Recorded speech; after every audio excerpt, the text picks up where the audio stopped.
Hey guys, welcome to Diya Times. இன்னைக்கு நம்ம சேனல்ல ஒரு இன்ட்ரெஸ்டிங்கான கிரைம் த்ரில்லர் ஸ்டோரி தான் பார்க்க போறோம். ரொம்ப நாளா பூட்டி இருக்க வீட்டில் ஒரு திருடன் உள்ள போறான். போயிட்டு தலை தெறிக்க கத்திட்டு ஓடி வரான் வெளியில.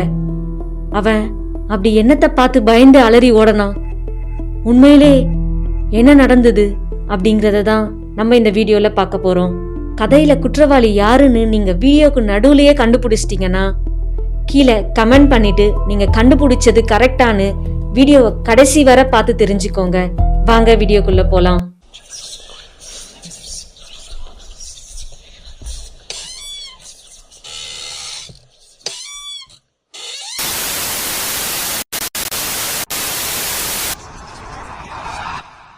கோயம்புத்தூர் எஸ்டி நகர்ல நைட்டு ஒரு 3 மணி இருக்கும். அப்போ எல்லா தெருநாய்களும் ஒரு வீட்டை பார்த்து கத்திட்டே இருக்கு. திடீர்னு ஒரு அலறல் சத்தம் கேக்குது. என்ன சத்தம்னு தெரியாம மக்கள் எல்லாரும் பதறி அடிச்சு வெளியில வந்து பாக்குறாங்க. பார்த்தா ரொம்ப நாளா பூட்டி இருந்த வீட்டுல இருந்து ஒருத்தன் தலை தெறிக்க கத்திட்டே ஓடுறான். இத பார்த்து பயந்து போன அந்த தெருமக்கள் நியர்பை போலீஸ்க்கு இன்ஃபார்ம் பண்றாங்க. போலீஸும் சம்பவ இடத்துக்கு உடனடியா வராங்க. தெருவுல இருக்க மக்கள் எல்லாரும் பலவிதமா புரளி பேசிட்டு போலீஸ்க்காக வெயிட் பண்ணிட்டு இருக்காங்க.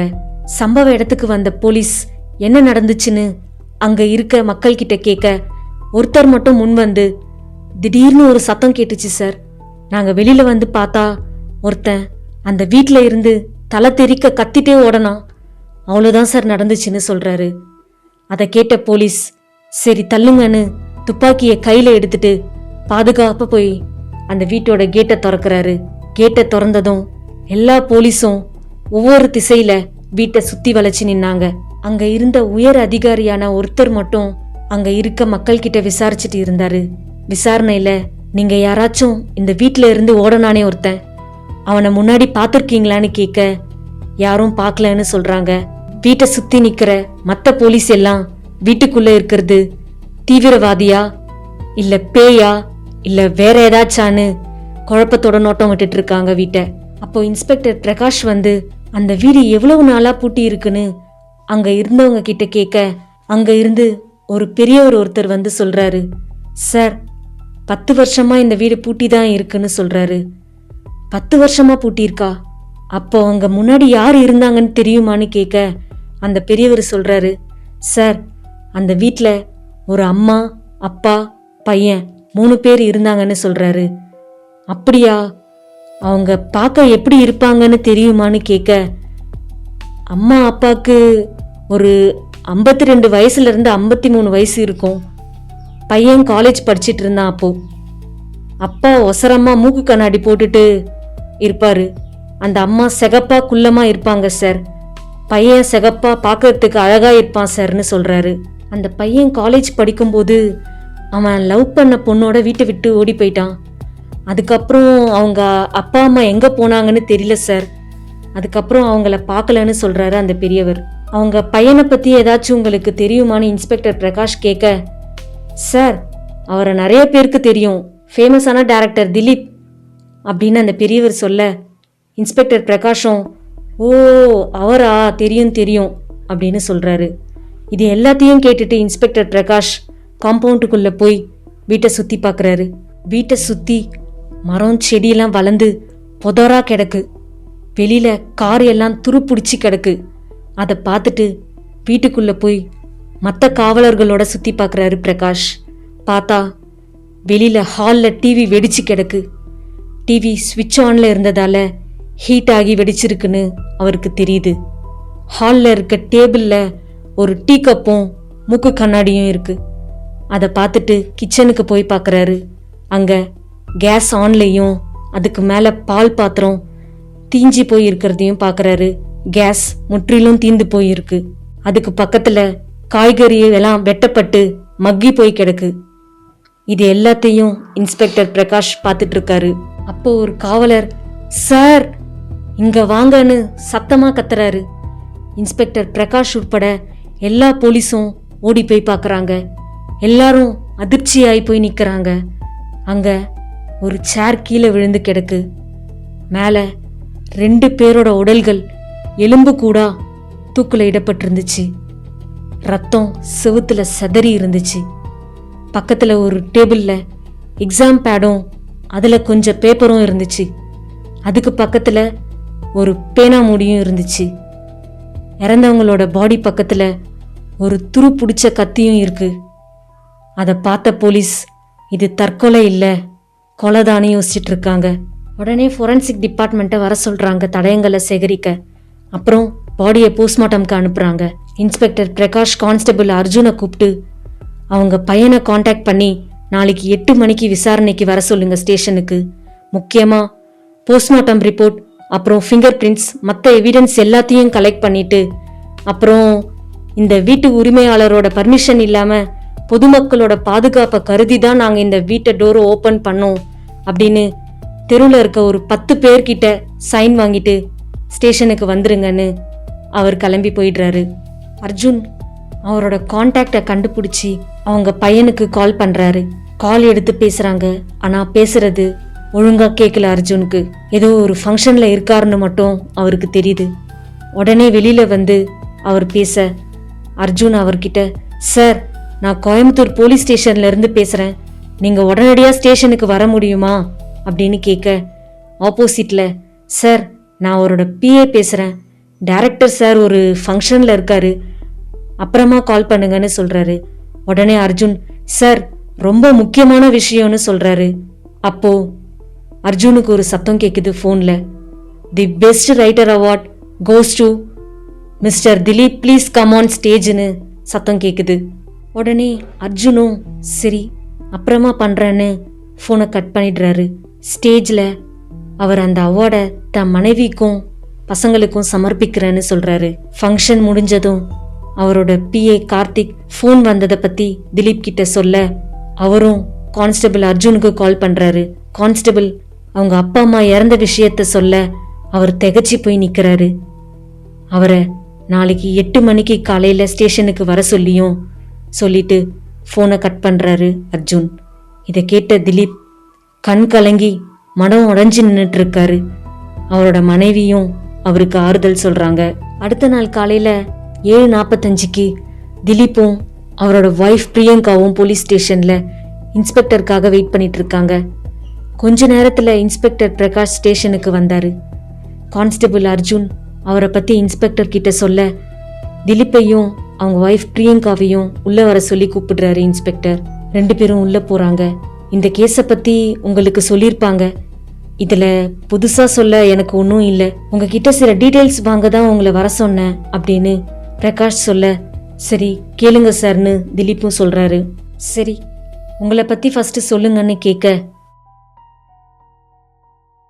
என் ஒய்ஃப் பிரியங்கா ஹவுஸ் ஒய்ஃப், என் பொண்ணு மகா 4th ஸ்டாண்டர்ட் படிக்கிறா, நான் டைரக்டராக இருக்கேன் அப்படின்னு அவரை பற்றின பர்சனல் டீட்டெயில்ஸ் எல்லாம் சொல்கிறாரு திலீப். சரி உங்கள் அம்மா அப்பாவை கடைசியாக எப்போ பார்த்தீங்கன்னு இன்ஸ்பெக்டர் கேட்க, திலீப் தயங்கிட்டே, சார் 10 வருஷம் ஆச்சுன்னு சொல்கிறாரு. என்னது 10 வருஷமா அப்படின்னு ஷாக்காக கேட்குறாரு இன்ஸ்பெக்டர். ஆமாம் சார், 10 வருஷத்துக்கு முன்னாடி நான் லவ் பண்ணுற பொண்ணோட வீட்டை விட்டு போயிட்டேன், அதுக்கப்புறம் அவங்கள பார்க்கலன்னு சொல்கிறாரு திலீப். ஏன்பா பெத்த அம்மா அப்பாவை பார்க்கணுன்னு உனக்கு ஒரு வாட்டி கூடவா தோணலைன்னு இன்ஸ்பெக்டர் கேட்க, இல்லை சார் நாங்கள் நிறைய வாட்டி கால் பண்ணோம், ஆனால் அவங்க காலை அட்டன் பண்ணலை, ஸோ எங்கள் மேலே இன்னும் கோவம் குறையில போலன்னு விட்டுட்டோம் அப்படின்னு சொல்கிறாரு திலீப். உங்களுக்கு சொந்தக்காரங்கெல்லாம் யாரும் இல்லையான்னு இன்ஸ்பெக்டர் கேட்க, திலீப் ஏன் சார்னு தயங்கிட்டே கேட்குறாரு. இல்லை 10 வருஷமா ஒருத்தவங்க கூடவா இவங்களை பார்க்க வீட்டுக்கு வரல, அதான் கேட்குறேன்னு அப்படின்னு சொல்ல, இல்லை சார் எங்களுக்கு சொந்தக்காரங்க யாரும் இல்லைன்னு திலீப் சொல்கிறாரு. சரி நீங்கள் லவ் மேரேஜ்னு தானே சொன்னீங்க, உங்கள் லவ் ஸ்டோரியை சொல்லுங்க, ஏதாவது க்ளூ கிடைக்குதான்னு பார்க்குறேன்னு இன்ஸ்பெக்டர் கேட்க, திலீப்பும் சொல்ல ஆரம்பிச்சாரு. ஒரு நாள் பைக் ஆக்சிடெண்ட்டில் நான் ரோட்டில் இருந்தப்போ ஆம்புலன்ஸ்க்கு கால் பண்ணி என்னை ஹாஸ்பிட்டலுக்கு கொண்டு போய் எனக்கு பிளட் டொனேட் பண்ணி அன்னைக்கு ஃபுல்லாக என்னை பார்த்துட்டா. ரொம்ப நேரம் ட்ரீட்மெண்ட்டுக்கு அப்புறம் ஒரு வழியாக உயிர் பொழைச்சேன். அப்புறம் 1 மாதம் ட்ரீட்மெண்ட்டில் இருந்தேன். அப்போதான் எங்களுக்கு பழக்கமாகி லவ் பண்ணோம். அப்புறம் வீட்டுக்கு தெரிஞ்சு பெரிய பிரச்சனையாகி நாங்கள் தனியாக வந்து கல்யாணம் பண்ணிக்கிட்டோன்னு திலீப் சொல்கிறாரு. அதுக்கு இன்ஸ்பெக்டர் பிரகாஷ் கேட்குறாரு, ஏன் அவங்க வீட்டில் ஒத்துக்கலை? அவங்க வேற ஜாதியா இல்லை ஏழை குடும்பமா அப்படின்னு கேட்க திலீப்பும், ஆமாம் சார், வேற ஜாதி தான். ஆனால் அவளுக்கு அப்பா அம்மா இல்லை. நாங்கள் 2 பேரும் மீட் பண்ணிக்கிறதுக்கு 2 வருஷத்துக்கு முன்னாடியே அவங்க இறந்துட்டாங்கன்னு திலீப் சொல்கிறாரு. ஓ அப்படியா, அவங்க அப்பா அம்மா எப்படி இறந்தாங்கன்னு பிரியங்காட்ட பிரகாஷ் கேட்க, சார், ஆட்சி செய்ய தெரியாத, ஆட்சி செய்ய தகுதி இல்லாத ஒரு அரசியல்வாதியோட இறப்பை ஏற்றுக்க முடியாத அவரோட தொண்டர்கள் செஞ்ச கலவரத்தில் ஒரு பஸ் எரிஞ்சி 40 பேர் இறந்தாங்க. அதில் எங்கள் அம்மா அப்பாவும் இருந்தாங்கன்னு சொல்லி கண் கலங்குறா பிரியங்கா. உடனே இன்ஸ்பெக்டர் பிரகாஷ், சாரிம்மா அப்படின்னு சொல்லிட்டு, அப்பா அம்மா இறந்ததுக்கு அப்புறம் அவங்க சொந்தக்காரங்க வீட்டில் தங்கியிருந்தாங்களான்னு தெரிஞ்சுக்கலாமா? ஏன் கேட்குறேன்னா, உங்கள் கல்யாணத்தை பிடிக்காத யாராச்சும் உங்கள் அப்பா அம்மாவை கொலை பண்ணியிருக்கலாம், அதான் கேட்குறேன்னு கேட்க, இல்லை சார், அவங்க இறந்ததுக்கப்புறம் பிரியங்கா ஹாஸ்டலில் தான் தங்கியிருந்தா அப்படின்னு சொல்கிறாரு திலீப். சரி, உங்கள் அப்பா அம்மாவுக்கு வேண்டாதவங்கன்னு யாராச்சும் இருக்காங்களான்னு கேட்க, இல்லை சார், அப்படிலாம் யாரும் இல்லைன்னு சொல்கிறாரு திலீப். சரி, நீங்கள் சொல்கிறதெல்லாம் வச்சு பார்த்தா இவங்களை யாரும் கொலை செய்ய வாய்ப்பில்லை. அப்போ என்ன நடந்திருக்கும் அப்படின்னு யோசிச்சுட்டே, சரி பார்ப்போம், எங்களுக்கு சில தடயங்கள்லாம் கிடைச்சிருக்கு, அதோட ரிசல்ட் வரட்டும், வந்ததும் பார்ப்போம், இப்போ நீங்கள் கிளம்பலான்னு இன்ஸ்பெக்டர் சொல்ல திலீப்பும் பிரியங்காவும் அங்கே இருந்து கிளம்புறாங்க. 1 வாரம் கழிச்சு திலீப்க்கு கால் வருது ஸ்டேஷன்ல இருந்து. குற்றவாளி பிடிப்பட்டதாகவும் உடனே ஸ்டேஷனுக்கு வாங்கணும் வருது. திலீப்பும் அவங்க ஒய்ஃப் பிரியங்காவும் உடனே ஸ்டேஷனுக்கு போகிறாங்க. அங்கே இன்ஸ்பெக்டர் பிரகாஷ் சொல்கிறாரு திலீப்ட, உங்கள் வீட்டில் திருட வந்த திருடனை கண்டுபிடிச்சாச்சு. அவன் தூக்கில் தொங்கிட்டு இருந்த எலும்பு கூட பார்த்து தான் அலறி ஓடினதா சொல்கிறான். அப்புறம் எங்களுக்கு கிடைச்ச தடயங்களெல்லாம் வச்சு பார்த்தா இது கொலை இல்லை, தற்கொலை தான் அப்படின்னு சொல்கிறாரு. அப்புறம் நீங்கள் அந்த வீட்டை சுத்தம் செஞ்சு யூஸ் பண்ணிக்கோங்க அப்படின்னு சொல்லி அனுப்பிச்சிடுறாரு. அவர் போயிட்டதுக்கப்புறம் அர்ஜுன் பிரகாஷ் கிட்ட கேட்குறாரு, சார், நம்ம இந்த கேஸை விசாரிக்கவே இல்லை, அதுக்குள்ளே சூசைட்னு சொல்லிட்டீங்களேன்னு. அதுக்கு இன்ஸ்பெக்டர் சொல்கிறாரு, அர்ஜுன், பின்ன என்னவா இருக்கும், தற்கொலையாக தான் இருக்கும், பார்த்தாலே தெரியலையா? அதுவும் இல்லாமல் இதெல்லாம் தலைவலி பிடிச்ச கேஸ், அதான் அப்படி சொல்லி முடிச்சிட்டேன் அப்படின்னு சொல்கிறாரு. திலீப்பும் பிரியங்காவும் வீட்டை க்ளீன் பண்ண ஆரம்பித்தாங்க. திலீப் வீட்டை சுற்றி இருக்க புதாரையெல்லாம் க்ளீன் பண்ணுறாரு. பிரியங்கா வீட்டுக்குள்ளே க்ளீன் பண்ணுறா. அப்போது சடலம் கிடைச்ச அந்த ரூமை க்ளீன் பண்ணிட்டு இருக்கா பிரியங்கா. அப்போது டேபிள் கடியில் ஒரு பெண்ணு கிடக்கு. அதை எடுத்து டேபிள் மேலே வைக்கிறா. அங்கே விளையாடிட்டு இருந்த அவங்க பொண்ணு மகா அந்த பெண்ணை எடுத்து அந்த மூடியை தேடி போட்டு எடுத்துட்டு போயிட்டா. அப்போது திலீப்க்கு ப்ரொடியூசர் கிட்ட இருந்து கால் வருது, உங்களோட கதை எங்களுக்கு ரொம்ப பிடிச்சிருக்கு, நாங்களே ப்ரொடியூஸ் பண்ணுறோம், அதை பற்றி நேரில் பேசலான்னு கூப்பிட அடுத்த நாளே திலீப் அங்கேருந்து கிளம்பிடுறாரு. பிரியங்காவும் மகாவும் தான் வீட்டில் தனியாக இருக்காங்க. ஒரு நாள் மகா அந்த ரூமில் இருந்து எடுத்த பெண்ணை வச்சு விளையாடிட்டு இருக்கா. அதை பார்த்த பிரியங்கா, இது அந்த ரூமில் இருந்த பெண் தானே, நான் டேபிள் மேலே வச்சிருந்தேன், அதை ஏன் எடுத்தேன்னு கேட்க மகா சொல்கிறா, அம்மா, நான் இதே போல் மாடல் பெண் ஒரு எக்ஸிபிஷனில் பார்த்தேன் அப்படின்னு சொல்கிறா. அப்படியான்னு பிரியங்காவும் அந்த பெண்ணை ஃபோட்டோ எடுத்து கூகுளில் போட்டு சர்ச் பண்ணான். அவளுக்கு ஷாக்காக இருக்குது. மகா சொன்னது உண்மைதான். இவ்வளவு காஸ்ட்லியான பெண் எப்படி இங்கே வந்துச்சுன்னு யோசிச்சிட்டே அதை திறந்து எழுதி பார்க்குறா. பார்த்தா நிப்போட மொனை உடஞ்சிருக்கு, அதில் ரத்தக்கரை இருக்குது. உடனே அவள் திலீப்க்கு கால் பண்ணி இதை பற்றி சொல்கிறா. போலீஸ்கிட்ட கொடுத்தா அவங்க கண்டுபிடிப்பாங்கன்னு திலீப் கிட்ட சொல்கிறா. திலீப், அதெல்லாம் வேணாம், ஒரு பேனாவை வச்சு எப்படி எல்லாத்தையும் கண்டுபிடிப்பாங்க, உனக்கு என்ன பைத்தியமா, அவங்களே கேஸை க்ளோஸ் பண்ணிட்டாங்க, நமக்கு எதுக்கு இதெல்லாம், எனக்கு நிறைய வேலை இருக்குது, நீ இதை அப்படியே விட்டுடு அப்படின்னு ஃபோனை கட் பண்ணிடுறாரு திலீப். ஆனால் பிரியங்காக்கு நைட்டு ஃபுல்லாக தூக்கமே வரல. இதை பற்றியே யோசிச்சுட்டு இருக்கா. இது கொலையா இல்லை தற்கொலையான்னு கண்டுபிடிக்கணும்னு அவள் யோசிச்சுட்டே இருக்கா. அடுத்த நாள் காலையில் அவள் மட்டும் தனியாக போலீஸ் ஸ்டேஷனுக்கு போய் இன்ஸ்பெக்டரை பார்த்து, சார், இந்த கேஸில் எனக்கு ஒரு தடயம் கிடச்சிருக்கு, இதை வச்சு இந்த கேஸை கொலையான்னு கண்டுபிடிங்க சார்னு சொல்கிறா. உடனே இன்ஸ்பெக்டர் பிரகாஷ், நான் தான் அப்போவே சொல்லிட்டேனேம்மா, உங்கள் ஹஸ்பண்ட் உங்ககிட்ட சொல்லலையான்னு சொல்கிறாரு அவரு. சரி, என்ன தடையோன்னு கேட்க அந்த பெண்ணை எடுத்து காட்டுறா பிரியங்கா. இன்ஸ்பெக்டர் சிரிச்சுட்டே, இதை வச்சிலாம் ஒன்றும் கண்டுபிடிக்க முடியாதுமா, கேஸ் ஆல்ரெடி க்ளோஸ் பண்ணியாச்சு, அவ்வளோதான் அப்படின்னு இன்ஸ்பெக்டர் மூஞ்சில் அடித்த மாதிரி சொல்ல பிரியங்கா உடனே கடுப்பாகி, நானே இந்த கேஸை கண்டுபிடிச்சிக்கிறேன்னு நினச்சிட்டு கோவமா அங்கேருந்து கிளம்பி போறா. அவள் பொண்ணு மகாவை அவளோட ஃப்ரெண்டு வீட்டில் விட்டு அந்த பெண்ணை பற்றி எல்லா கடையிலையும் போய் விசாரிக்கிறா. எல்லாரும் ஒரே மாதிரி தான், எங்ககிட்ட கிடைக்காதுன்னு எங்களுக்கு தெரியாதுன்னு சொல்கிறாங்க. பிரியங்கா டயர்டாயிட்டா. அப்புறம் ஒரு வழியா ஒரு கடையில் மட்டும் சொல்கிறாங்க, இது ரொம்ப காஸ்ட்லியான பெண்மா, இது பத்திரிகையாளர்கள், எழுத்தாளர்கள், வக்கீல் அது மாதிரியான கொஞ்சம் பேர் தான் வச்சுருப்பாங்க. இது தமிழ்நாட்டில் எண்ணி ஒரு 10 கடையில் தான் கிடைக்கும்னு அப்படின்னு சொல்கிறாங்க. அவர் சொன்ன எல்லா கடையிலையும் போய் கேட்க கடைசியாக நீலகிரியில் ஒரு கடையில் வயசான ஒருத்தர், நான் தாம்மா இந்த பேனாவை வித்தேன்னு சொல்கிறாரு. யாருக்குன்னு தெரியுமான்னு அவர்கிட்ட கேட்க, அது அப்படின்னு யோசிச்சுட்டே, ஒரு பத்திரிக்கைக்காரர் கேட்டார்னு ஆர்டர் பண்ணி வாங்கி கொடுத்தேன்னு சொல்கிறாரு.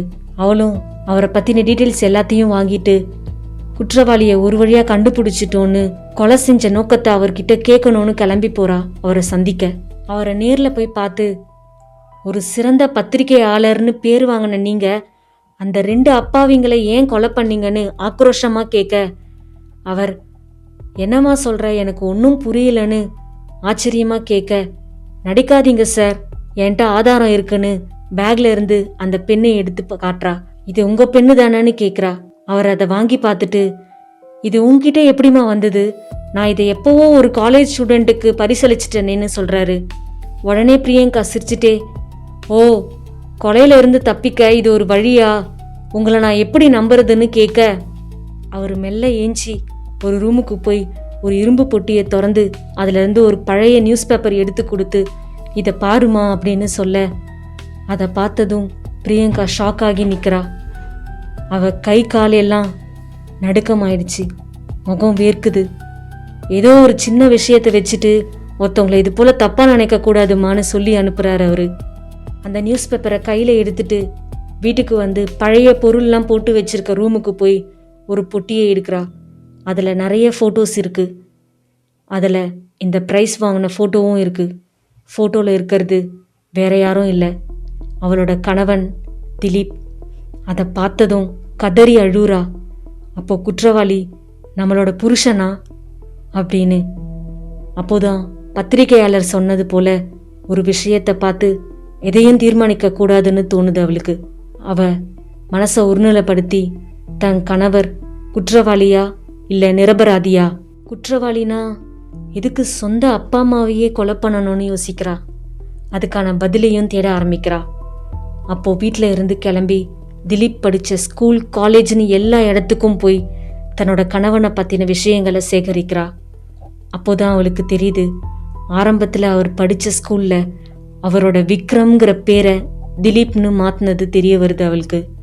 சின்ன வயசுலேயே மாற்றினதால கண்டிப்பாக அவங்க அப்பா அம்மாவுக்கு இதில் சம்மந்தம் இருக்கும்னு யோசிக்கிறா. உடனே வீட்டுக்கு போய் அவங்க அப்பா அம்மா ரூமில் ஏதாச்சும் தடயம் கிடைக்குதான்னு பார்க்க அங்கே போகிறா.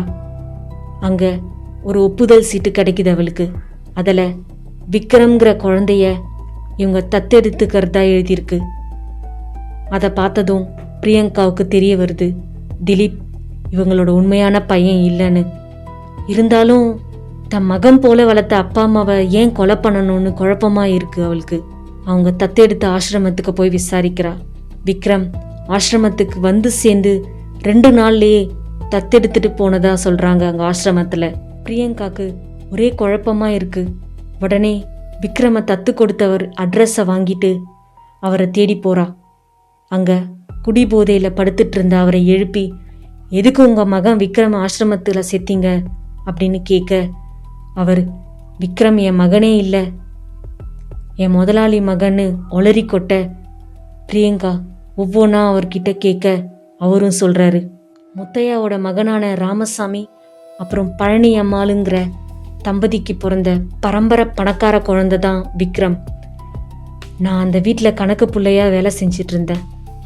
விக்ரம்க்கு 7 வயசு இருக்கும்போது முத்தையா உயிருக்கு போராடிட்டு இருக்கும்போது தன்னோட குடும்ப வக்கீலை கூப்பிட்டு தன்னோட சொத்து மொத்தையும் தன்னோட பேரன் விக்ரம் பேருக்கு எழுதி வச்சுட்டு, அதுவும் விக்ரம் 18 வயசு ஆனதுக்கு அப்புறம்தான் விற்கவோ எழுதி கொடுக்கவோ முடியும்னு எழுதி வச்சுட்டு இறந்துட்டாரு. ராமசாமியும் பழனி அம்மாளும் தம் மகன் மேலே உயிரே வச்சிட்டு இருந்தாங்க. அவங்க வாழ்க்கை ரொம்ப நல்லா போயிட்டு இருந்துச்சு. இந்த விஷயத்த வக்கீல் ஒரு நாள் பேச்சுவாக்கில் அவரோட ஃப்ரெண்ட் ரத்தனத்தோட மனைவி பார்வதி கிட்ட சொல்லிட்டாரு. அதை கேட்டு அவங்க அந்த சொத்தை பறிக்க திட்டம் போட்டாங்க.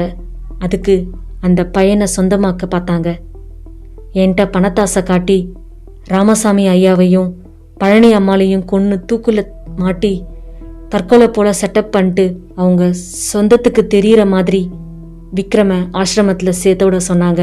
நானும் அதே போல செஞ்சேன். அவங்களும் சொன்னது போல விக்ரம தத்தெடுத்துட்டு போயிட்டாங்க அப்படின்னு சொல்லி கீழே விழறான் குடி போதையில. அவரை தட்டி எழுப்பி பிரியங்கா இந்த விஷயம் எப்படி திலீப்க்கு தெரியும்னு கேட்க, அதுக்கு அவர் சொல்றாரு, அந்த குடும்பத்துக்கு பண்ண துரோகத்தினால என் குடும்பம் செதஞ்சு போயிடுச்சு. கொஞ்ச நாள் இல்லையே, ரொம்ப நாளுக்கு அப்புறம் விக்ரம பார்த்து நடந்த உண்மையெல்லாம் சொல்லி மன்னிப்பு கேட்டேன்னு சொல்லிட்டு போதையில படுத்துட்டாரு. எல்லாத்தையும் கேட்டுட்டு அங்கிருந்து கிளம்புனா பிரியங்கா போகும்போது எல்லா தடயங்களையும் தான் சேகரிச்ச தகவலோட ஒப்பிட்டு பார்க்கறா. அவ கற்பனை செஞ்சு பார்த்தது என்ன நடந்ததுன்னா, கணக்கு பிள்ளை சொன்னதை கேட்ட திலீப் கோவமா வீட்டுக்கு போறாரு. வீட்டில் அவரோட வளர்ப்பு அப்பா ரத்னம் காஃபி குடிச்சிட்டே டிவி பார்த்துட்டு இருக்காரு. அவர்கிட்ட எதுவும் பேசாம ரூமுக்கு போய் சேர்ல உட்காந்து கதை எழுதுறான் திலீப் எதுவும் பேசாம போனதால அவரோட அப்பா ரத்னம் கண்ணாடியை கழட்டி டேபிள்ல வச்சுட்டு உள்ள போய் அவன் அக்கறையா விசாரிக்கிற மாதிரி பேசுறாரு. கோவம் தலைக்கு ஏறிய திலீப் தான் எழுதியிருந்த பேனாவை வச்சு ரத்தனத்தோட கழுத்துல குத்துறான். வழியில அவர் கத்த உள்ள கிச்சன்ல சமையல் செஞ்சிட்டு இருந்த திலீப்போட அம்மா பார்வதி கேஸை கூட ஆஃப் பண்ணாம ஓடி வராங்க. கையில கத்திய வச்சு திலீப்பை குத்த வர திலீப் அவங்களையும் பின்ன வச்சு குத்தி கொலை பண்ணிட்டு பேனாவை டேபிள்ல வச்சுட்டு அவசரமா 2 பேரையும் தூக்குல தொங்க விட்டுட்டு தற்கொலை போல மாத்தி அமைச்சிட்டு டேபிள்ல வச்ச பேனா கீழே உருண்டு போனது கூட தெரியாம அவசரமா வீட்டை வெளியில பூட்டிட்டு அவரோட லவ்வரோட ஊரை விட்டு சென்னைக்கு போய் கல்யாணம் பண்ணிக்கிறாரு. பையன் லவ்வரோட ஓடி போனதால அசிங்கத்துல அப்பா அம்மா எங்கேயோ போயிட்டதா அந்த தெரு மக்கள் பேசிக்கிறாங்க. டிவி வெடிச்சதுக்கான காரணம் திலீப் அங்க இருந்து கிளம்பும்போது அவங்க பார்த்துட்டு இருந்த டிவியை ஆஃப் பண்ணாம போயிட்டான். ஸோ ரொம்ப நாளா ஓடிட்டு இருந்த டிவி ஹீட் ஆகி வெடிச்சிருக்கு. கிச்சன்ல கேஸ் ஆஃப் பண்ணாம இருந்ததால பால் பாத்திரம் கருகி கேஸ் தீந்து போயிருக்கு. தூக்கு போட இடத்துல ஒரே ஒரு நாற்காலி தான் இருக்கு. ஒரு சேர்ல எப்படி 2 பேர் தூக்கு போட முடியும்? அதுவும் தூக்கு போட்டா எப்படி செவுத்துல ரத்தம் தெரிச்சிருக்கும். அவங்க தற்கொலை பண்ணணும்னு நினைச்சிருந்தா இது போல விட்ட இடத்துல இருந்திருக்க வாய்ப்பில்லை. ஸோ இது எல்லாத்தையும் வச்சு பார்க்கும்போது இவங்க 2 பேரும் கொலைதான் பண்ணப்பட்டிருக்காங்க. அதுவும் அவங்க கணவர் திலீப்பாலன்னு பிரியங்காவுக்கு புரிய வருது. நடந்தது எல்லாத்தையும் கற்பனை பண்ணி பார்த்ததில்ல. வீட்டுக்கு போய் கோவமா அவளோட ஹஸ்பண்ட் திலீப்புக்காக வெயிட் பண்ணிட்டு இருக்கா பிரியங்கா. அவளோட ஹஸ்பண்ட் வந்ததும் இப்படி ஒரு கொலைகாரன் கூட எப்படி வாழறதுன்னு கோவப்பட்டு திலீப் செஞ்ச 2 கொலைக்கும் தண்டனை வாங்கி கொடுப்பாளா, இல்ல அவருக்கு நடந்த துரோகத்தை தாங்கிக்க முடியாம ஒரு வேகத்துல கொலை செஞ்சிட்டாருன்னு மன்னிச்சு விட்டுருவாளா? என்ன செஞ்சிருப்பா பிரியங்கா அப்படின்னு உங்களோட கருத்தை கமெண்ட் பண்ணுங்க. இது போல இன்னும் இன்ட்ரெஸ்டிங்கான வீடியோஸ்க்கு தியா டைம்ஸை சப்ஸ்கிரைப் பண்ணி எங்களுக்கு சப்போர்ட் பண்ணுங்க. தேங்க்ஸ் ஃபார் வாட்சிங்.